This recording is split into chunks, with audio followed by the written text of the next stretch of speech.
പ്രാർത്ഥനകൾ, പ്രകീർത്തനങ്ങൾ, ഒരു ദിവസത്തെ പ്രാർത്ഥന, അല്ലെങ്കിൽ ഹിസ്നുൽ മുഅ്മിൻ, അതുപോലെ ഹിർസുൽ മുഅ്മിൻ തുടങ്ങിയ ഒരുപാട് കിതാബുകൾ, അദ്കാറുൽ യൗമി വല്ലൈല, അമലുൽ യൗമി വല്ലൈല, അൽ അദ്കാർ തുടങ്ങി, സഹീഹുൽ മുസ്നദ് മിൻ അദ്കാറിൽ യൗമി വല്ലൈല തുടങ്ങി നൂറുകണക്കിന് കിതാബുകളുണ്ട്. അവയെല്ലാം പരിശോധിച്ച് സഹീഹായത് റിക്കാർഡ് ചെയ്ത് നിങ്ങളുടെ ഡയറിയിൽ കുറിച്ച് വെച്ച് വീട്ടുകാർക്ക് പഠിപ്പിച്ചു കൊടുക്കണം. നമ്മളുടെ സാധാരണഗതിയിൽ ഇതൊക്കെ ഉഷാറോടുകൂടി പഠനകാലത്ത് നിർവഹിക്കുന്ന പലരും പഠനം കഴിഞ്ഞ് വീട്ടിൽ ചെന്ന് കഴിഞ്ഞാൽ ഇതെല്ലാം മറന്നു പോകുന്നു, ഇല്ലേ? കുറച്ചുകൂടി പ്രായമായാൽ പിന്നെയും മറന്നു പോകുന്നു. അല്ലാഹ് എന്ന് മാത്രം, അല്ലാ ലാ ഇലാഹ ഇല്ലല്ലാഹ് എന്ന് മാത്രം.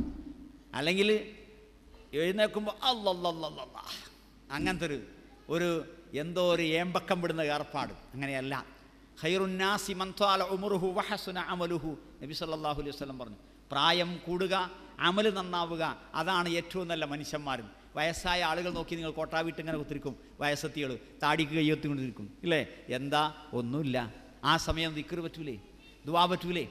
ശരി, ആ രീതിയിലൊക്കെ നമ്മൾ ദിക്റുകളിലും ദുആകളിലും സമ്പൂർണ്ണമായ ശ്രദ്ധയും ജാഗ്രതയും പാലിക്കണം.